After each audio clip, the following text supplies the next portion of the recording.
Assalamu alaikum, жылқы сүйүүчүлөр. Ростовтон келген данчак полторашка сатууга чыкты. Аксы району, Кербен шаары. Путу кол таза, урулган шиген жер жок. Кашкасы узун кашка. Арканкы эки путак. Каял үйрөтүлүп элек.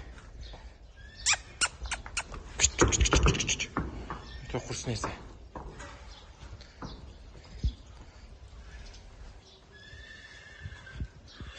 Путу кол таза, урулган шиген жер жок.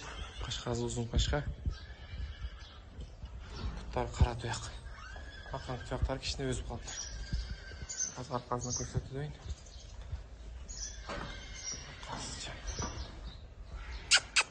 Дасапкалар Кыргызстанчы бар, коңшу өлкөлөргө дагы чалып байланышсаңар болот.